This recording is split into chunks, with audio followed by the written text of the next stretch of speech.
이제 본론적으로 들어가 보면 비즈니스 모델은 다양한 혁신 사례를 기반으로 진화를 하고 있습니다.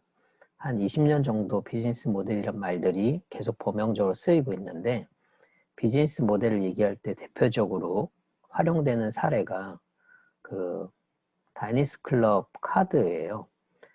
요 비즈니스 모델의 어떻게 보면 스토리텔링 내용들을 보면, 시카고에 있던 사업가 맥나마라라는 사람이 뉴욕의 어느 레스토랑에서 저녁 식사를 한 다음에 식사비를 지불하려고 옷을 막 뒤져보니까 지갑이 없는 거예요. 보통 이렇게 되면 되게 곤란하죠. 그래서 이럴 때마다 되게 난처했는데, 요런 거를 특정한 멤버라는 걸 확인해주면 다음에라도 낼 수 있고, 뭐 미리 해놓은 디파짓 내용을 깎던가 뭐 이렇게 하면 좋지 않겠냐. 그래서 뭔가 클럽화하면 좋겠다. 뭐 이제 클럽하우스나 뭐 특정한 공간 안에 가면 식사한 거 내용들이 나올 때 결제를 다 하거나 회의에서 까거나 뭐 이런 일들을 벌어지거든요. 그래서 이걸 확장한 게 다이너스 카드, 지금 신용카드의 형태인 거예요. 우리 신용카드를 가지고 있는 사람들, 우리 식구인데, 멤버인데, 우리가 미리 결제를 해줄게. 그리고 나중에 그 비용은 개인한테 따로 받을게. 뭐 어떻게 보면 보증이죠. 채권 선 지급해주는 기능들. 네, 이런 모태가 됐던 게 난처한 경험을 가진 사람들. 그 사람들의 경험을 근거로 했었다. 네, 그게 그 난처한 그 불편한 상황. 그게 지금 우리가 쓰고 있는 모든 신용카드의 시초가 됐다라는 건 좀 아이러니한 거죠. 그래서 혁신이라는 게 생긴 거구나. 화폐가 바뀌고 있구나. 뭐 이런 것들의 케이스예요. 또 하나가 재밌게 제가 개인적으로 보고 있는 사례들은, 카드는 그런데 비즈니스 중에 뷔페라는 프랜차이즈들이 되게 많아지고 있잖아요. 네, 이것도 어떻게 보면 비즈니스하고 문화가 융합되어 있는 사례라고 얘기를 합니다. 뷔페는 그 바이킹들이 해적질을 하러, 해적 업무를 하러 나가기 직전에 또는 들어와서 배 보면 난간들이 있잖아요. 거기에다가 본인들이 가져온 수확물들을 쭉 깔아놓거나, 아니면 나가기 전에 음식을 쫙 깔아놓고 배 선원들, 해적들이겠죠. 그 사람들이 이제 원하는 걸 골라 먹을 수 있게 그렇게 풀었던 거예요. 그래서 필요한 만큼 또 원하는 만큼 먹을 수 있다. 뭐 이런 것들이 의미였는데, 군대, 이제 2차 세계대전 때 군대들이 배식을 할 때 꼭 먹고 싶은 것만 먹는 게 아니라 골라 먹어. 원하는 만큼. 스타일도 다 다르니까. 또 세계대전이니까 인종마다도 스타일이 다 달랐을 거 아니에요. 그게 전쟁이 없어지고 평상화되고 나니까 조리하는 요리사는 적고 그 요리를 먹으려 하는 사람들은 많고, 네, 요게 뷔페 식당, 기차 식당 구조가 된 거예요. 그렇게 되면 뷔페에 있는 요리사들은 표준화되어 있는 프로세스만 만들면 되는 거죠. 뭐 30인분 이렇게 만들고, 그게 거의 다 소비가 되면 또 30인분 만드는 거. 정량 조리 방법 프로세스가 있겠죠. 그래서 빠른 속도로 대량으로 또 일관된 품질을 유지할 수 있는 거. 네, 이런 게 돼서 비즈니스 입장에서 지속 가능한 구조가 된 거니까 수익이 당연히 발생이 되겠죠. 물론 이제 버려지는 음식들에 대한 예측, 또 그거의 관리, 이건 지금도 풀어가야 될 숙제들이긴 합니다. 그래서 뷔페 같은 경우는 다른 지역, 다른 특정한 영역에서 쓰이던 문화가 비즈니스로 넘어와서 비즈니스에도 되게 하는 거, 미디어죠. 네, 미디어화된 사례라고 설명을 드리고 있습니다. 그러면 이제 비즈니스 혁신의 케이스들이 참 많았는데 어떤 건 성공하고 어떤 건 실패하냐 그 얘기를 좀 살펴보면 좀 오래된 자료지만 과거의 내용들을 좀 한번 추적해 볼게요. 성공한 원인들 보면 풍부한 경험, 그 분야를 참 잘 알고 있는 경우가 많았더라. 신용보증기금에서 이제 평가한 거니까 대부분은 그 개인의 역량에 집중을 했던 거예요. 또 하나는 업종도 잘 알지만 치밀한 사업 계획을 갖고 있었더라. 우수한 기술력, 우수한 사업 아이템.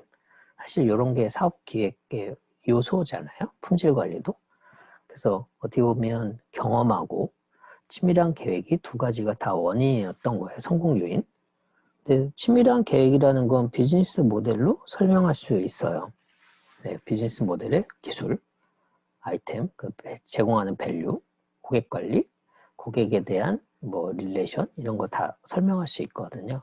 근데 재밌는 건 실패 원인을 보면 경험 부족. 너무 뻔하지 않나요? 경험이 많으면 성공, 경험이 부족하면 실패.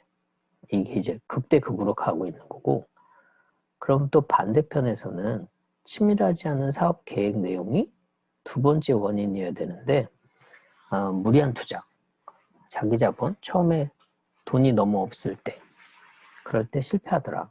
수요 부족, 아이템 실패, 관리 소홀, 입지 오류 이런 것도 이제 사업 계획의 실패의 내용이니까. 근데 훅 들어온 건 처음에 자기 자본이 너무 적더라.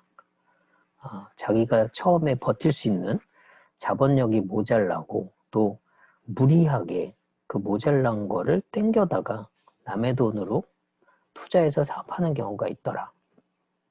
그러면 실패한다. 이게 벌써 18년 전, 10년, 8년? 근 10년 돼가는 것 같아요. 10년 정도 돼가는 과정인데 이걸 한번 시계열로 트래킹을 해보면 2013년 전에 스타트업들 미국에서 실패하는 원인은 뭘까요? 이런 걸 조사해 봤는데 첫 번째 원인이 고객을 좀 무시하고 고객이 원하는 거를 만들지 않고 자기가 만들고 싶은 걸 만들더라. 그게 실패 원인이었다. 그 다음에 시장성이 없는데 막 만들어냈다. 그러니까 살려고 하는 사람이 없는데 마켓이 없는데 이제 그걸 만들었다고 하는 거예요. 이렇게 보면 노 마켓 니즈 이렇게 써 있거든요. 그 다음에 이거노 커스터머 소비자들이 원하는 걸 만들지 않고 일단 무시하고 갔다. 또 하나는 올바르지 않은 팀 구성이 좀 다른 거예요. 개발자들만 모여 있거나 아니면 자금을 너무 모르거나 또 하나는 이제 마케팅에 너무 문외한이었던 사람들. 어떻게 팔면, 소비하면, 소개하면 또 어떻게 관계를 유지해야 반복적으로 소비가 일어나는지를 몰랐던 거죠. 너무 얄팍하게 본 거죠. 그리고 금방 캐시가 사라지더라. 네, 이런 게 이제 자금탕진이라는 개념으로 갔던 거고 비즈니스 모델에 대한 것들이 좀 필요했다. 네, 이렇게 보통 상위권으로 배정이 돼 있었어요. 그리고 책에서도 이렇게 설명을 쭉 하십니다. 그리고 후단에 보면 기타 등등을 보면 비즈니스 모델 부재라는 화두, 그 다음에 제품이 적절하게 전달이 되지 않은 거, 그 다음에 열정이 좀 뜨뜻미지근하더라. 그냥 재미삼한 것 같다. 그 다음 피버팅을 잘못한 거, 그러니까 뭔가 난관이 딱 부딪혔을 때 물이 바위를 만나서 회전 옆으로 하듯이 살짝 길을 옮겨야 되는데 그냥 강공으로 갔을 경우도 좀 있거든요. 그게 좋은 선택일 수도 있지만 위험한 선택일 수도 있을 거예요. 또 만들었는데 퀄리티가 좀 낮거나 쓸데없이 가격이 비싸거나 낮거나 아니면 네트워킹을 제대로 못했거나 팀이 언밸런스하거나 집중력이 좀 상실했거나 수익 창출이 안 되는 거 이건 뭐 제일 큰 거죠. 예산 낭비 이것도 좀 큰데 이 당시에는 좀 낮게 보고 있었어요. 한 7년 전에는.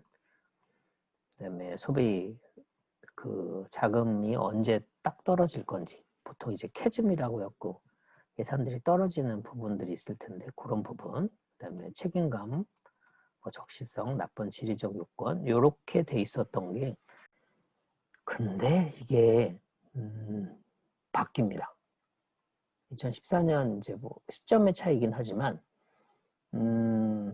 우리가 고객을 무시했어요가 그렇게 중요한 실패 요인이 아니더라. 그래서 이게 좀 이렇게 바뀌어 있어요.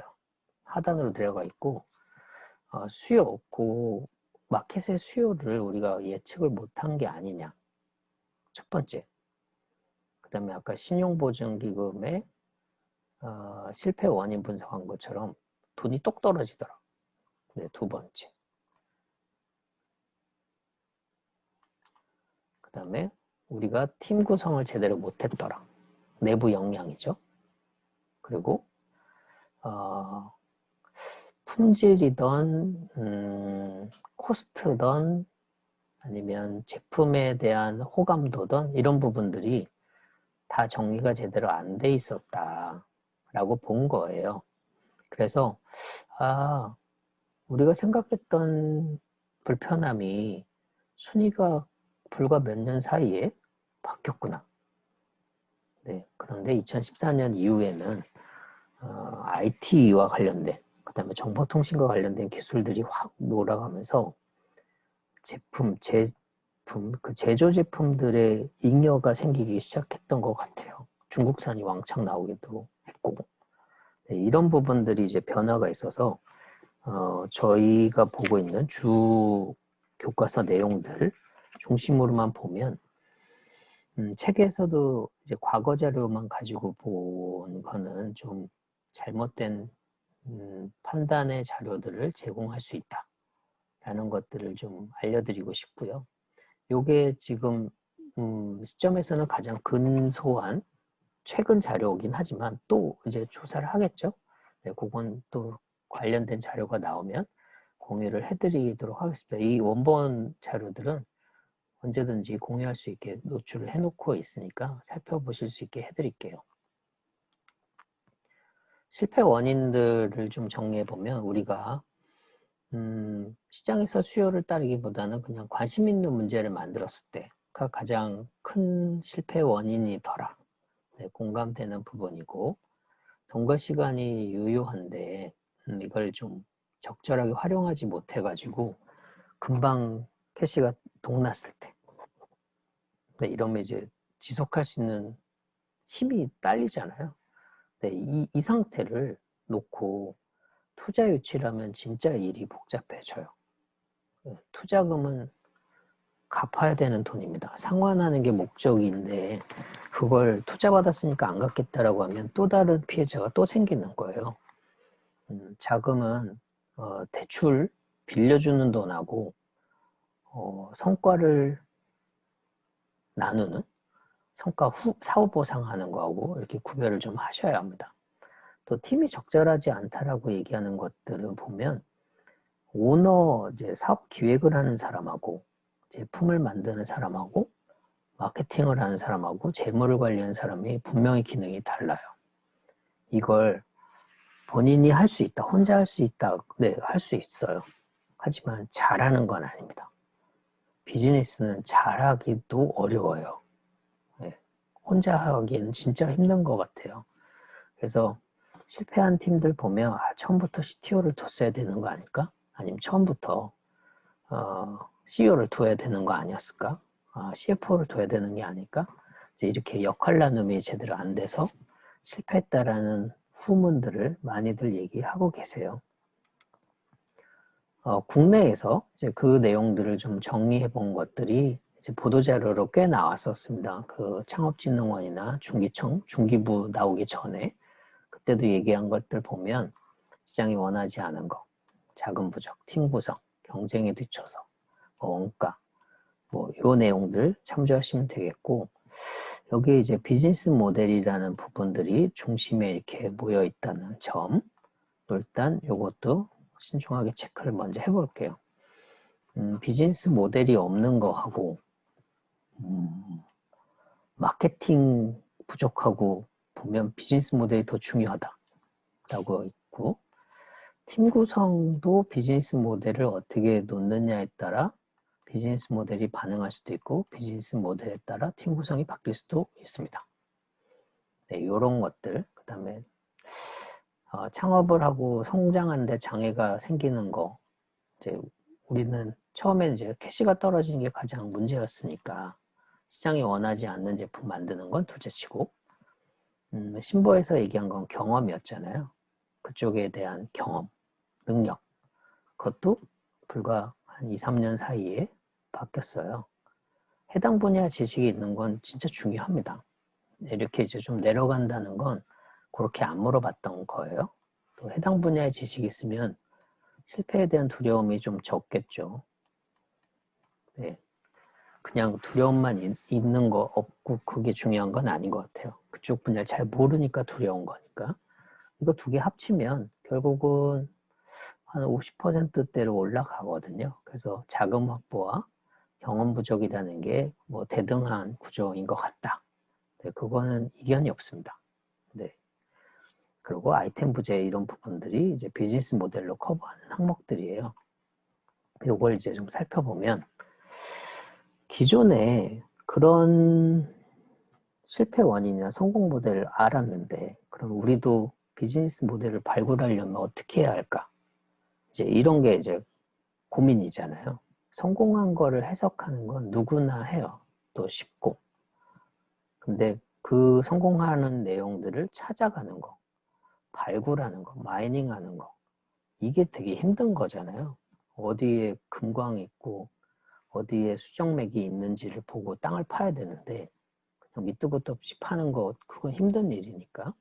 그러면 아이템을 골라내는 과정, 그걸 한번 차근차근 좀 살펴보면 제품과 서비스를 구매하고 판매하는 활동, 이 전체가 이제 비즈니스인데 처음에 시작은 정말 될까? 네, 여기서부터 시작하고 되네? 근데 요게 이제 사업이 되는 거예요. 지난번에 본 것처럼 앞부분에서 본 것처럼 아이가 젖병을 수유하는 걸 셀프로, 그래서 아까 쿠션 봤잖아요. 그런 것처럼 처음에는 이게 웃기네 라고 정도 봤지만 내가 막상 그 상황에 처해 보니까 필요하네. 이렇게 되면 이제 구현이 되는 거죠. 그걸 이제 스마트폰으로 한번 거꾸로 가보면 1982년 일본에서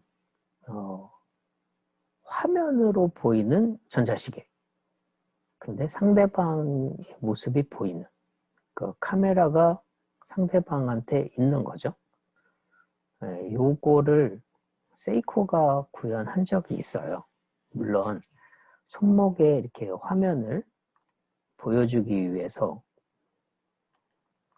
카메라를 달고 수신기를 달고 일이 복잡했고 그 수신기가 또 별도로 있고 여기까지 기술 구현이 됐었어요. 그리고 불과 15년, 20년 만에 인공위성으로 TV를 볼 수 있는 가로 본능 스마트폰이 나왔죠.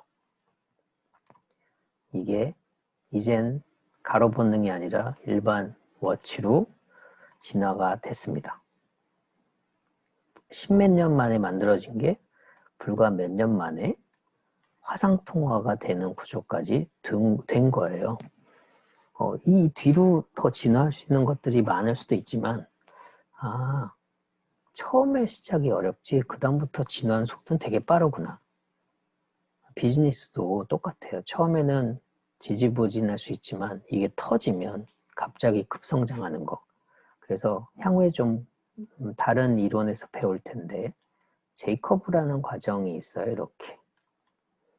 그래서 처음에는 지지부진하다가 어느 상황에 촉발 요인이 탁 터지면 급격하게 이렇게 성장하는 과정들이 있습니다. 요걸 이제 J커브라고 얘기도 하고 기술 경영에서는 S커브라고 얘기하기도 해요. 어떤 상황이 되면 한번 멈칫하는 구간이 생기는데 다시 반등하더라.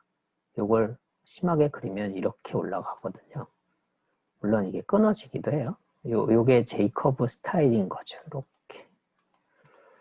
네, 그래서 비즈니스는 앞단에 아이디어를 발굴하는 요 과정. 여기가 이제 비즈니스 모델인 거고, 여기는 이제 사업 타당성 수행하는 과정이라고 볼 수 있어요. 요거를 한번 우리 주변에 있는 사례를 가지고 한번 빗대어 얘기를 해볼까 합니다. 첫 번째가 그 할리 데이비슨이에요.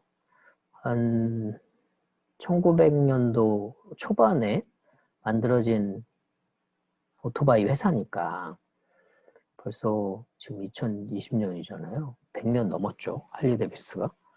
근데 처음에 할리 오토바이는 사람들이 좀 싫어하는 제품이었답니다. 왜냐하면 이제 우다다당 우다다당 이렇게 소리도 나고 또 진동이 워낙 덜덜덜덜 떨리니까 모터들이 풀려요. 고정 나사들이 좋지도 않고 또 떨리고 진동이 많다는 건 에너지가 옆으로 새고 있다는 거잖아요.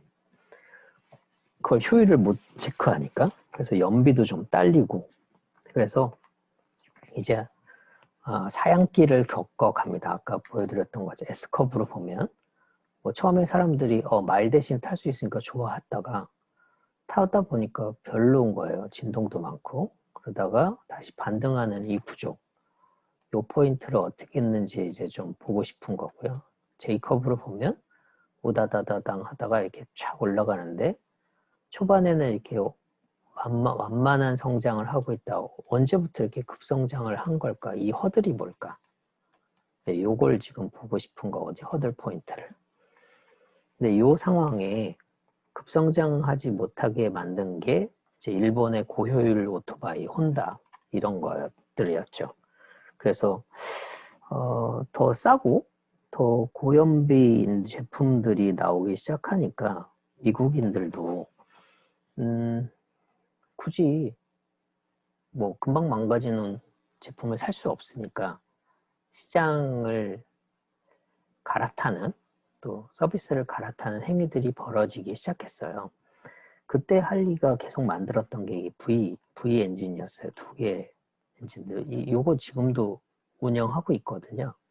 공학적으로 보면 에너지 효율도 참 좋고 통합 모듈, 통합 엔진 구조들도 있으니까 효율은 좋은데 이제 이게 왔다 갔다 하는 크랭클링 이 작업들 여기에 이제 효율이 떨어졌는데 차츰 진화하면서 지금도 요 유형 형태 V자 형태 엔진은 계속 유지를 하고 있어요. 트윈 구조를.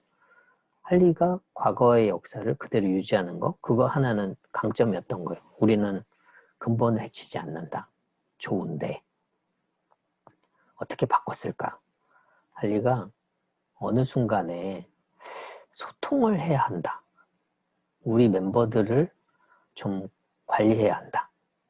그래서 일본 기업들은 성능만 얘기하니까 기능이 있잖아요. 기능만 얘기하다 보니까 뭐 사람들이 어떻게 타던 말던 관심 없는 거죠. 근데 할리는 요 포인트가 좀 다르구나. 사람들하고 같이 대화하고 이야기하는 거 그게 중요하겠다. 그래서 클럽 그룹을 만들어요.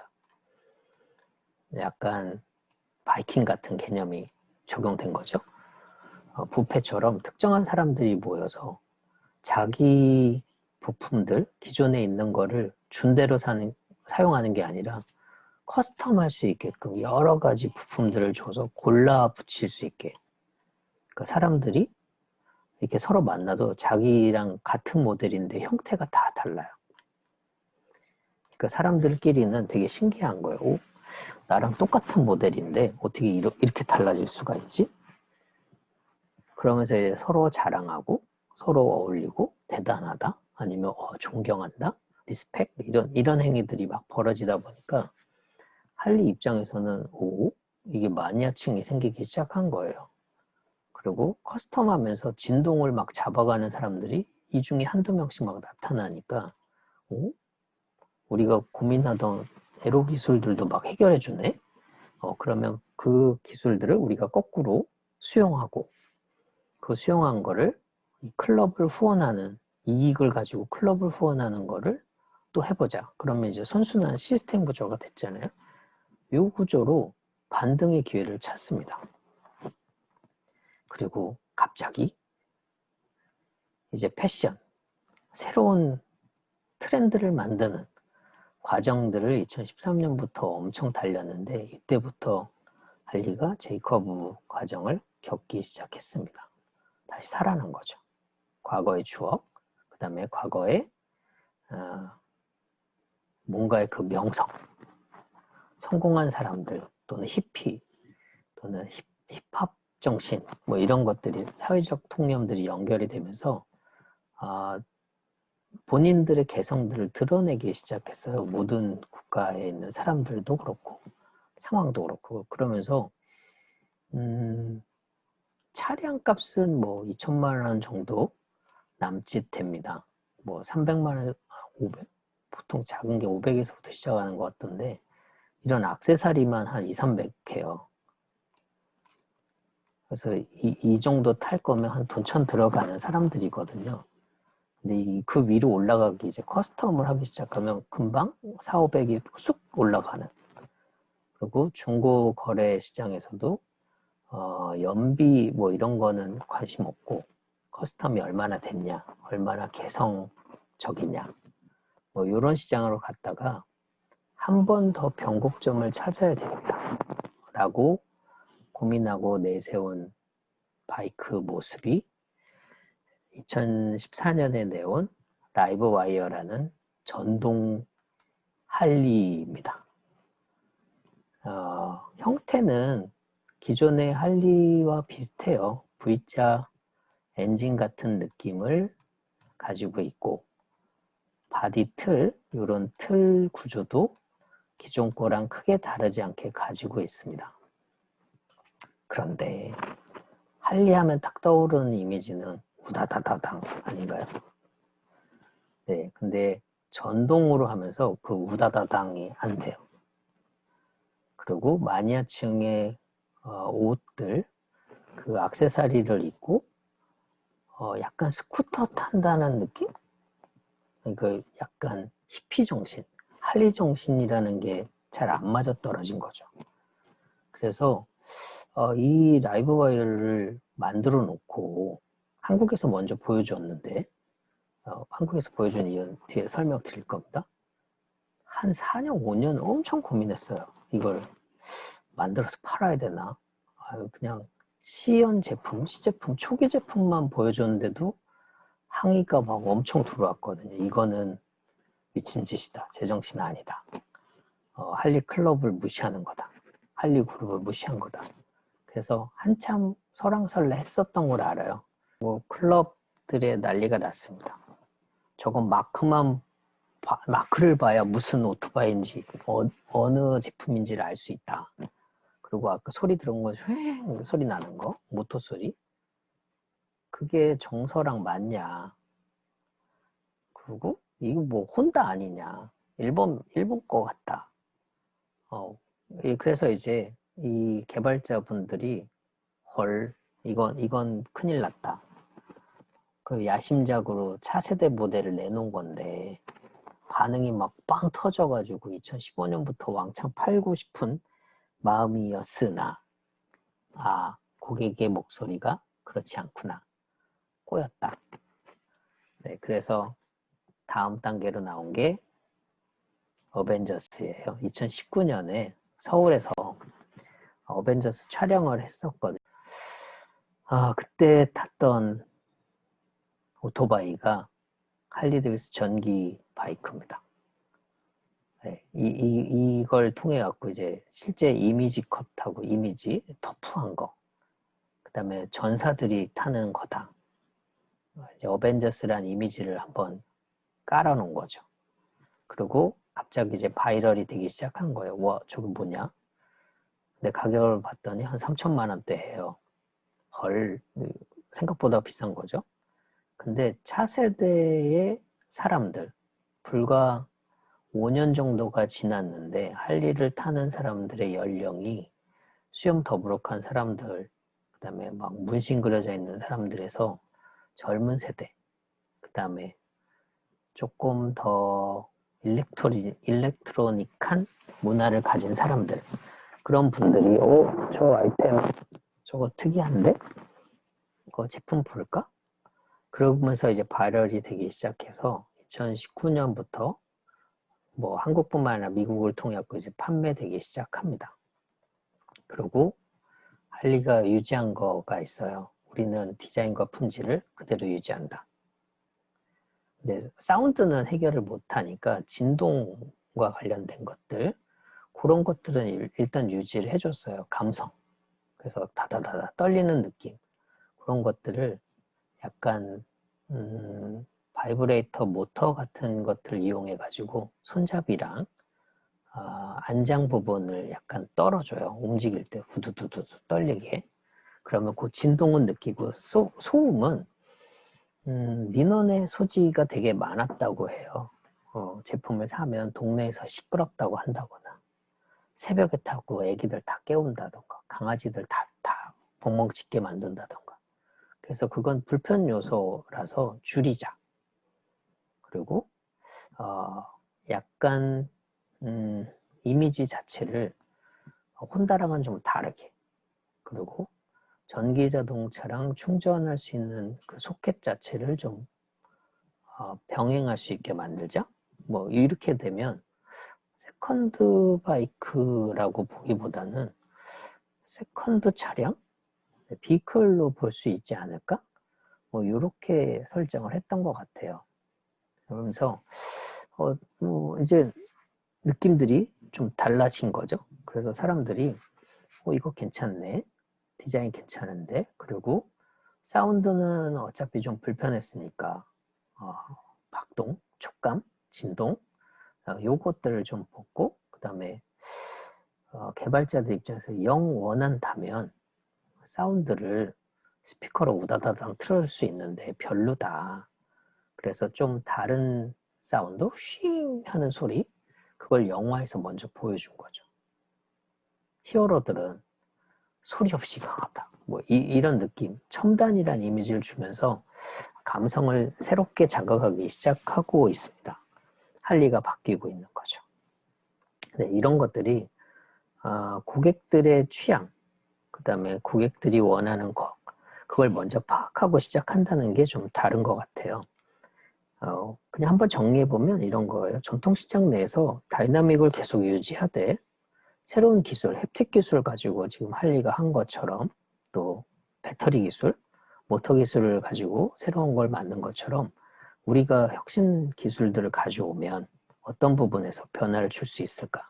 또 변화하는 것들이 이쪽 산업 필드에서, 경쟁 환경에서 좀 혁신적으로 커버해 나갈 수 있는 영역이 있을까? 이걸 보는 게 되게 중요한 거예요. 뭐 티셔츠에 칼퇴한다 잡지 마라, 뭐 이런 것처럼 퇴근하는 뒷모습에 굉장한 메시지를 던지는 거죠. 할리도 마찬가지였던 것 같습니다. 문화, 그다음에 감성이라는 부분들을 건들기 시작한 거.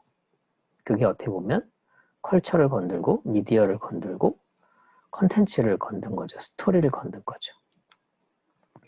비즈니스 모델을 통해서 볼 수 있는 것들은 경쟁 요소와 지속 요소를 확인할 수 있습니다. 경쟁 요소에는 우리가 제공하는 가치 제한, 밸류 프로포지션이라고 하는 것들이 있는데, 그게 정확하게 무엇인지, 또 수익이 어느 상황에서 나오는 건지, 그게 예측 가능한지, 타당성이 있는 건지, 이런 것들을 보는 게 중요해요. 또 그럼에도 불구하고 지속 가능해야 합니다. 비즈니스는. 그래서 모방이 좀 불편한 거, 방어적인 기술 항목들도 있어야 될 거고, 또 수익이 생기면 또 투자하고, 투자한 게 또 기능이 고도화되고, 또 그게 사회에 영향을 미치고, 또 소비자들한테, 또 수요자한테 뭔가 혜택이 가는 이런 선순환 구조, 요게 되면 시장하고 아우를 수 있다. 그걸 설명하는 게 비즈니스 모델에서 설명을 다 해야 합니다. 그렇게 하려면 비즈니스 모델 세 가지 모델을 이용해요. 전략 요소라고 해서 고객들이 무엇을 원하는지, 또 확실히 제공하면 반응이 확 오는 인풋 반응이 명확한 것들, 그 다음에 전략 요소들을 운영하기 위한, 지원하기 위한 운영 모델, 비용을 계속 절감할 수 있는 거, 또 비용을 절감하고 매출, 가격을 잘 관리해서 수익을 계속 유지할 수 있는 거. 팔리는 커스텀 부품을 만들어서 판매하고 공급하는 구조에서 수익이 새로 생긴 거고, 액세서리 나왔고, R&D 연구하는 거를 클럽 그룹들이 커스텀하면서 새로운 부품들을 끼워 넣고 성능이 좋아지면 그걸 다시 도입하는 뭐 이런 생태계 구조를 만든 거예요. 어떻게 보면 영악하게 잘 한 거죠. 이 세 개의 삼박자가 잘 맞아 떨어지면서 비즈니스 모델이 고도화되기 시작했던 겁니다.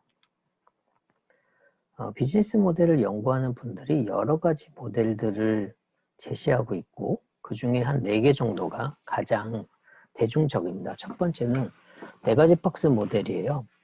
우리가 제공하는 게 고객이 원하는 거, 그걸 제공하는 건 당연한 거고 그 제공한 가치가 수익 모델이 생기는 거 너무 뻔하죠. 그러려면 우리가 그걸 제공하려면 제품들은 어떤 자원이 있어야 되고 어떤 프로세스를 가져야 하는가, 이렇게 4개로 나눠놓은 것들이 전통적인 비즈니스 모델을 구별하는 방식입니다. 화두는 고객의 제한, 독립적인 거, 수익 당연히 생겨야 한다. 어떻게 만들 거냐, 요거를 이제 본 거죠. 또 하나는 고객 가치하고 우리가 공급하려고 하는 공급사가 제공하는 기능들이 있는데 요 가치를 뭔가 만들어가는 커스터마이징하는 과정들이 필요한데 그건 조직, 그 다음에 자금력, 재무, 구현 가능해야 되니까 기술, 그걸 소통하기 위한 서비스, 요게 중간에 끼면 비즈니스 모델이 되더라. 이제 요런 모델이 하나 있고요. 이걸 이제 프로세스를 보면 우리가 자원과 역량을 통해 가지고 제품을 만들고 판매해서 수익을 만드는 거, 그러면 이제 매출이겠죠. 근데 그걸 만들려면 내부적인 활동을 통해 가지고 비용을 줄이는 거, 원가를 줄이는 거, 요 사이가 갭이 수익성이죠. 수익률이고 자원과 수익률을 잘 관리하는 거, 어떻게 보면 산업조직 구조입니다. 이런 걸 다 아우른 게 오스왈더의 비즈니스 나인블럭이에요. 고객에게 어떤 가치를 제공하면 사람들이 좋아할까, 그 반응을 비용으로 제출할까, 그런데 고객한테 어떤 관리, 어떤 유통 기능을 주면 고객들이 빨리 이해할까, 이런 이제 프론트 스테이지라고 해서 보이는 무대들이 하나 있고요. 이 고객의 가치를 만들기 위해서는 우리가 어떤 자원과 어떤 활동을 해야 하는가, 요거죠. 요거랑 요거죠. 프로세스가 활동이고 자원이 요거죠. 근데 그렇게 하면 이제 비용들이 줄어드니까 관리가 되니까, 근데 우리가 직접 못할 수도 있다라는 가정이 하나 들어온 게 요 파트너입니다. 이게 되게 드라마틱해요. 우리가 직접 못하기 때문에 외부의 인력, 외부의 힘을 빌어야 된다. 지금 같은 시대는 플랫폼과 플랫폼이 만나는 시대고 데이터와 데이터가 만나는 시대이다 보니 혼자 올인원으로 못합니다. 협력할 수밖에 없어요. 그 구조가 나인블럭, 오스왈더는 고민을 했던 거고 상호 상생, 조직 간의 관계를 봤던 거예요. 그래서 저희는 비즈니스 모델을 연구하거나 지금 거론할 때는 오스왈더의 모델을 이용해서 이야기를 하려고 합니다. 오스왈더의 모델들 중에 또 기존의 비즈니스 모델들 중에 공통적으로 이제 보는 것들, 그러면 우리가 어떤 가치를 만들고 어떤 설계라는 게 가장 현명한가, 그 부분을 보는 것들, 고객을 보는 게 가장 중요해요. 근데 고객을 보는 걸, 고객이 우리 물건 어떻게 사지? 온오프 믹스라는 개념들로 푸는 것들이 이 채널만 봤어요. 이걸 이제 온라인 채널, 오프라인 채널, 뭐 이렇게 구별을 했었는데 이제 그런 시대는 아닌 것 같다. 더 내려가 보니까 고객이 불편한 문제가 이런 게 있더라 얘기를 듣고 그 상품을 공감해서 만들어주면 고객이 사더라. 이 채널이 서로 커뮤니케이션 할 수 있는 채널이어야 되는 거죠. 물건이 왔다 갔다 하는 게 아니라 정보가 왔다 갔다 하는. 그래서 에셋 시대가 된 거예요. 네트워킹. 그리고 그 사이를 협력자와 수익 모델이라는 건 당연히 봐줘야 되는 거고요. 이게 이제 한 트렌드가 바뀐 겁니다. 예전에는 대리점이나 매장을 통해 가지고 물건을 보고 사면 되는 거였지만 지금은 고객과 기업 간에 소통할 수 있는 채널을 놓고 우리 이런 거 불편해요. 할리데이비스처럼 클럽을 놓고 그룹을 놓고 우리 이런 모임할 거예요. 근데 시끄러워요. 진동 많아요. 연비 안 좋아요. 그래서 우리가 이렇게 커스텀했더니 좀 개선됐어요. 그걸 효율적으로 설명하고 공감했더니 그 부품을 구매해서 직접 만들더라. 대량 생산으로. 네, 이런 부분들이 할리데이비스의 경쟁력을 높이는 요인들로 적용이 됐었습니다. 그러면 이제 우리가 새로운 사업 기회들을 발굴하는 게 일단 화두고 첨단 기술을 이용해서 창업한 아이템들을 계속 사례를 찾으실 텐데 그건 결과론적인 모습인 거예요. 그래서 처음에 그 결과론적인 모습을 보시면서도 소비자가 어떤 의사결정을 하고 어떤 개입을 하는지를 좀 찬찬히 보셨으면 좋겠어요. 왜 필요한지, 왜 그걸 원했었던 건지, 과연 그게 꼭 첨단 기술이어야 했었던 건지, 그리고 우리 조직원이 과연 그걸 구현하거나 실현하는 데 공감하거나 만족하는 건지도 좀 보셔야 합니다. 서로 가치가 공유되지 않으면 행동이 도출이 안 돼요. 그 조직원들도 그거 되게 중요하다. 또 그게 내 꿈이다. 이런 것들이 연결되는지. 보통 이렇게만 보면 내부에서 다 푸는 거지만 이제는 협력사, 네트워킹이 돼야 합니다. 우리 가치를 만들기 위해서 같이 협조할 사람, 협조할 기업들을 찾아야 되고 또 협조하는 과정 속에 주주들, 투자자, 후원할 수 있는 후원자들을 좀 찾아야 해요. 그래서 내부의 강점과 약점도 있지만 외부의 기회와 위기, 위험 요소들도 관리를 해줘야 합니다. 그래서 기업 생존 전략은 수완을 검토하는 과정에서 충분히 검토가 될 거라고 경영에서 얘기를 많이 하죠. 그런데 코틀러 학자가 시장이 바뀐다라는 얘기들을 한 것들이 상당한 울림을 주었습니다. 첫 번째 마켓 1.0에서는 제품 중심이니까 생산 원가, 비용들을 좀 줄여서 사람들에게 낮은 가격으로 제공하면 좋아한다. 그게 1단계. 마켓 2.0 소비자 지향 단계에서 보면 상품의 가치를 고객이 정하는 대로 이런 것이 중요하다. 할리가 2014년에 전기 오토바이, 전기 바이크, 일렉트릭 바이크를 만들어 놓고도 출시를 안 한 이유는 고객들이 되게 분위기가 쎄했어요. 그게 무슨 할리야? 이러니까 제품은 충분히 성능이 좋았는데 이건 아니네. 그래서 감성과 품질, 디자인을 계속 유지하자.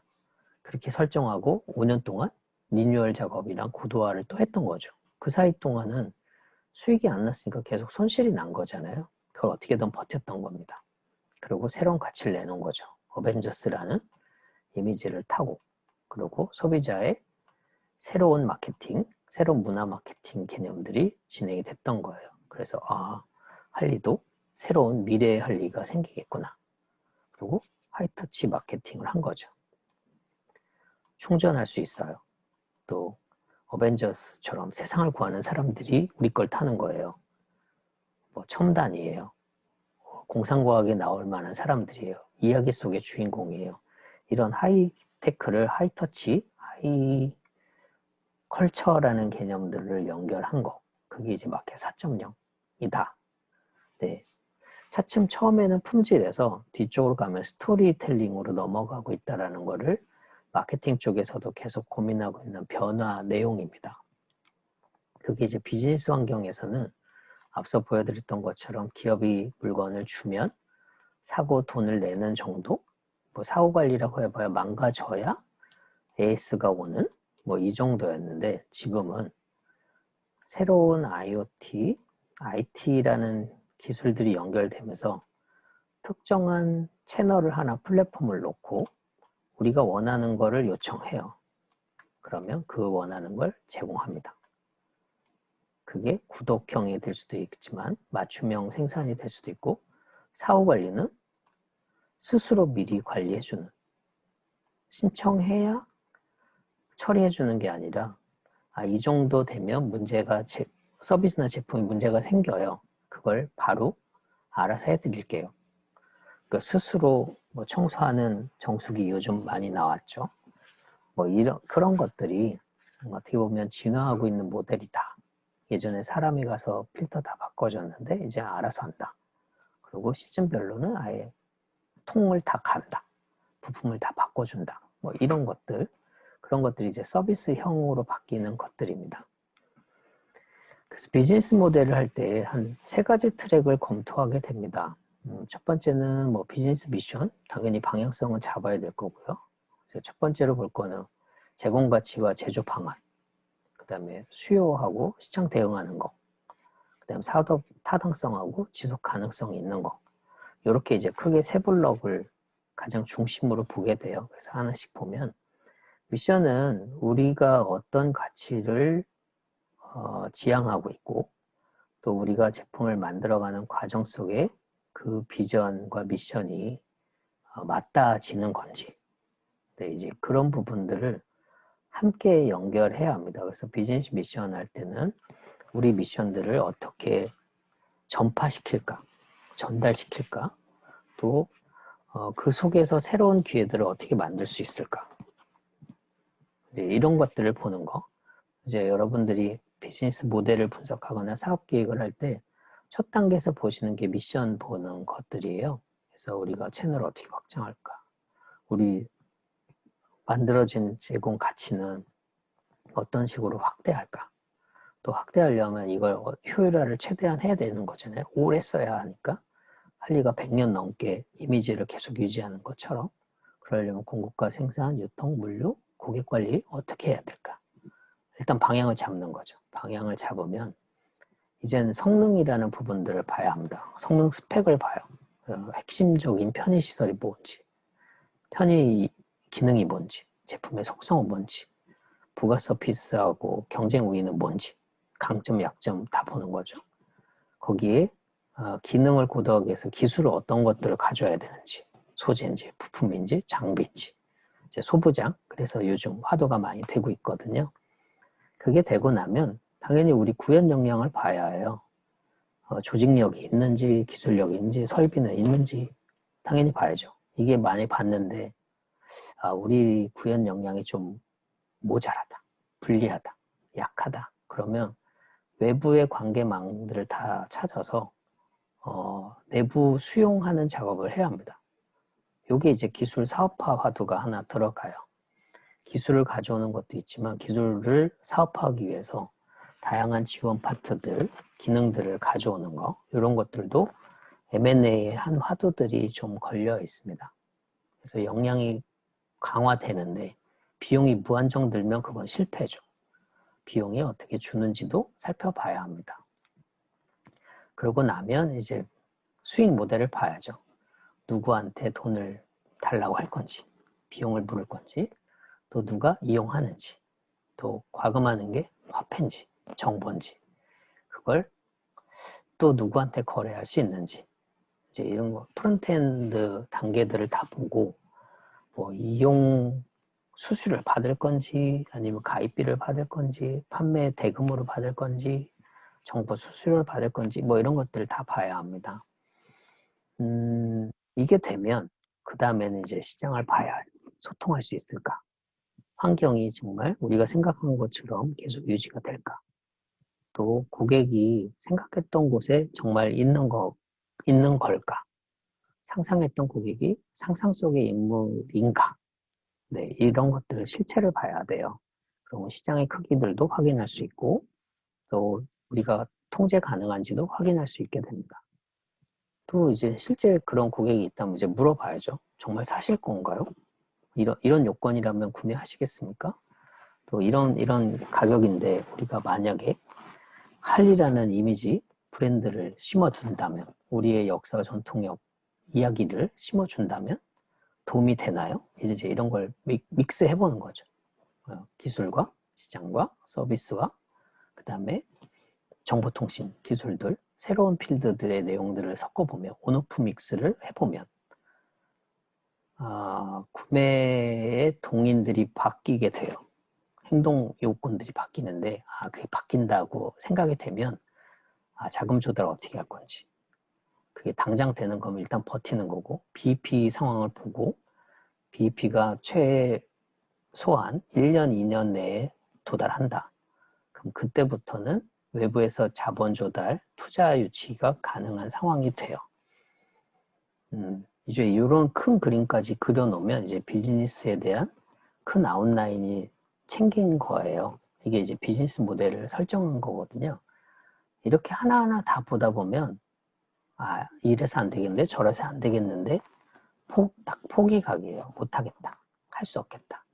그래서 피그노어라는 분하고 오스왈더라는 분이 그렇게 하면 맨날 실패감만 자꾸 전달하니까 간단하게 놀이 같은 방식으로 해결해보자. 그래서 9블럭이라는 9개 블럭을 만들어서 고객에게 어떤 가치 제안을 하면 그 사람이 정말 비용을 지불할 의사가 있을까? 그 원인들의 요소들을 좀 연구를 해서 공지해 놨습니다.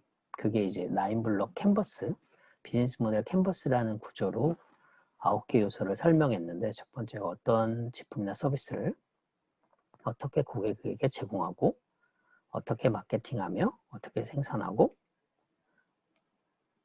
어떻게 돈을 벌겠다 라는 개념을 9개 블록으로 설명한 겁니다. 잠깐 그들이 만든 소개 영상으로 설명을 대체해 보면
네, 보신 것처럼 앞에 저희가 다양한 비즈니스 모델 점검 요소들을 봤잖아요. 크게 세 블록 아까 봤었는데 되게 간단하게 9개 블록을 가지고 설명이 되는 거예요.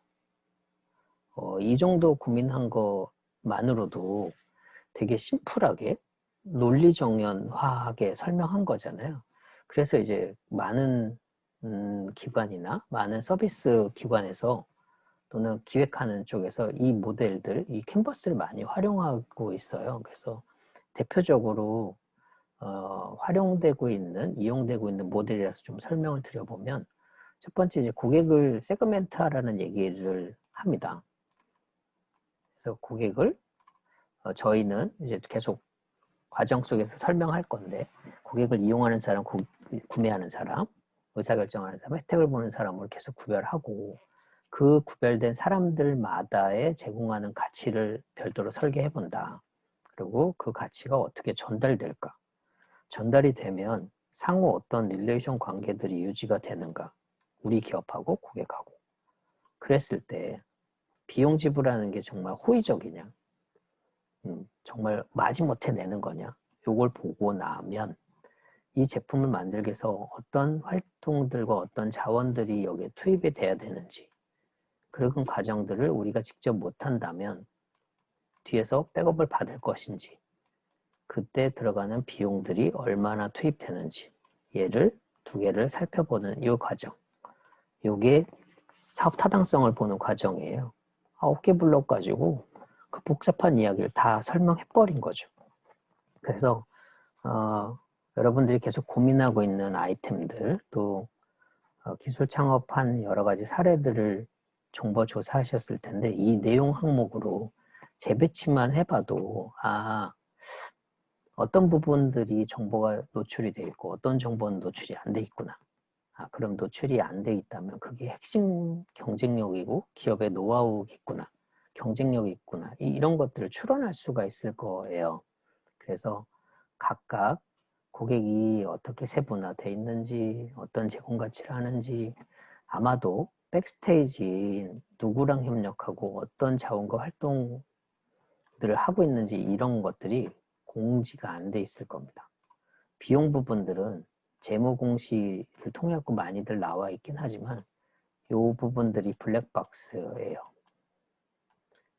그리고 이 블랙박스는 굉장한 경쟁력으로 당연히 운영이 될 겁니다.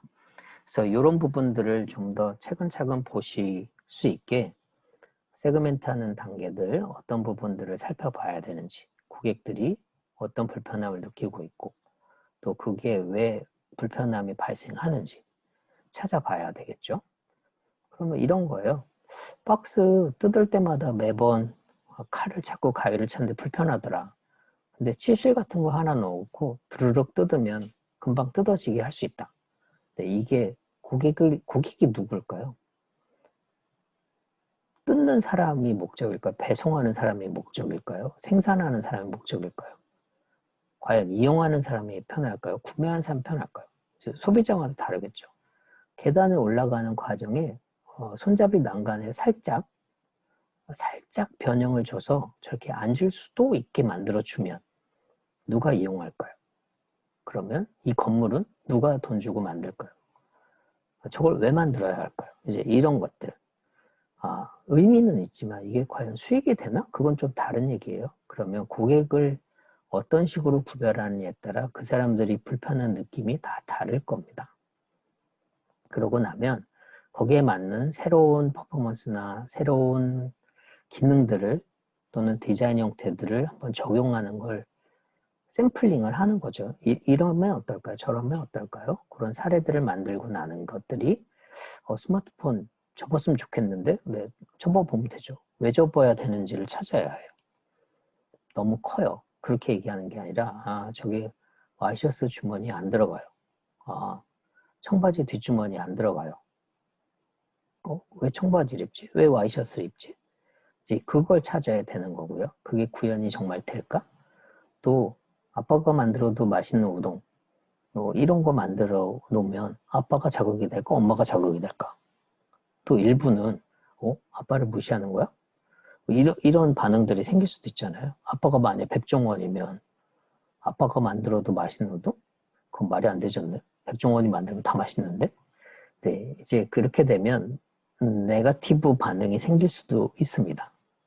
좋은 반응이라고 생각했지만 대상을 잘못 선택하면 가치가 의미 없어질 수도 있거든요. 그걸 어떤 식으로 채널로 전달할 것이냐 그걸 하나 찾아야 합니다. 우리라는 용어들이 쓸 수 있을까? 우리 상품이 이해도가 정말 고객한테 전달이 되고 좋은 평가와 좋은 구매의 결과로 연결이 되는지 판매후는 또 어떻게 할 것인지 이런 채널들의 요소들을 점검 먼저 해봐야 합니다. 그리고 제어가 된다면 관계 형성을 해야죠. UX 사용자의 경험이라는 부분들도 살펴봐야 되고 또 사용자가 어떤 식으로 활용하는지도 살펴봐야 합니다. 그렇게 되려면 각각 고객별로 개별 어시스트를 하거나 셀프 서비스를 하거나 자동화할 수 있는 기능들 이런 것들을 살펴봐야 되겠죠. 네, 그러고 나면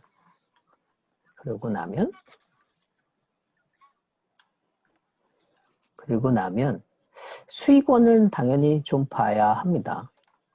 수익원을 봐서 조금 더 현실적인 비용들이 오갈 수 있게 한다거나 아니면 정보가 좀 흘러간다던가 그래서 우리가 이득이 된다라는 걸 먼저 확인하고 나면 그 다음부터는 본격적으로 우리가 자원들, 물리적 자원이나 지적 자원이나 인적, 재무적 자원들을 투여하기 시작하는 거죠. 그래서 실제 구현이 되는지 그 다음에 생산하려면 어떤 문제와 어떤 플랫폼, 어떤 네트워크를 운영해야 되는지 이게 우리한테 없다면 당연히 핵심 파트너 연결을 해줘야 합니다. 그래서 외부의 인력들, 외부의 자원들을 활용해서 보다 현실적인 항목들, 그래서 MOU라든가 사업 제휴라든가 뭐 아니면 필요하다면 MOU, M&A까지도 연결하는 구조들을 연결하고 나서 최대한 비용 구조들을 최적화하는 작업을 해줘야 합니다.